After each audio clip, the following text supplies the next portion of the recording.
আজ বৃহস্পতিবার।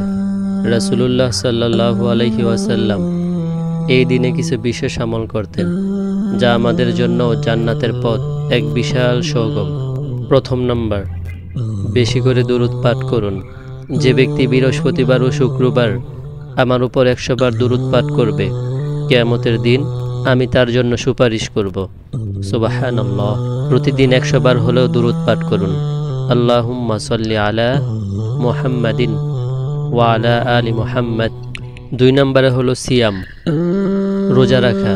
রাসূলুল্লাহ সাল্লাল্লাহু আলাইহি ওয়াসাল্লাম বৃহস্পতিবারে রোজা রাখতেন, কারণ সেদিন আমলসমূহ আল্লাহর কাছে পেশ করা হয়।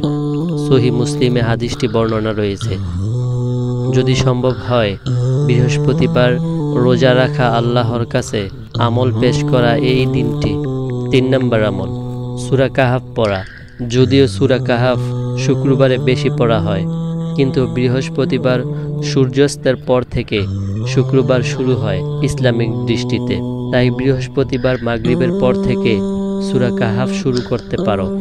প্রিয় ভাই ও বোনেরা, প্রতিদিন একটু একটু করে আমল করলে জান্নাতের পথ সহজ হয়ে যাবে। আপনি কি আজ দুরূদ পাঠ করেছেন? তাহলে কমেন্টে লিখে দিন সাল্লাল্লাহু আলাইহি ওয়াসাল্লাম। ভিডিও ভালো লাগলে লাইক দিন, শেয়ার করুন, সাবস্ক্রাইব করুন জান্নাতের পথ চ্যানেলে। আল্লাহর হাবিব বলেছেন, যে ব্যক্তি আমার একটা হাদিসকে প্রচার করলো, আমি তার জন্য সুপারিশ করব। সুবহানাল্লাহ। শেষ লাইন, আল্লাহ আমাদের সকলকে জান্নাতের পথে পথিক বানিয়ে দিন। আমিন।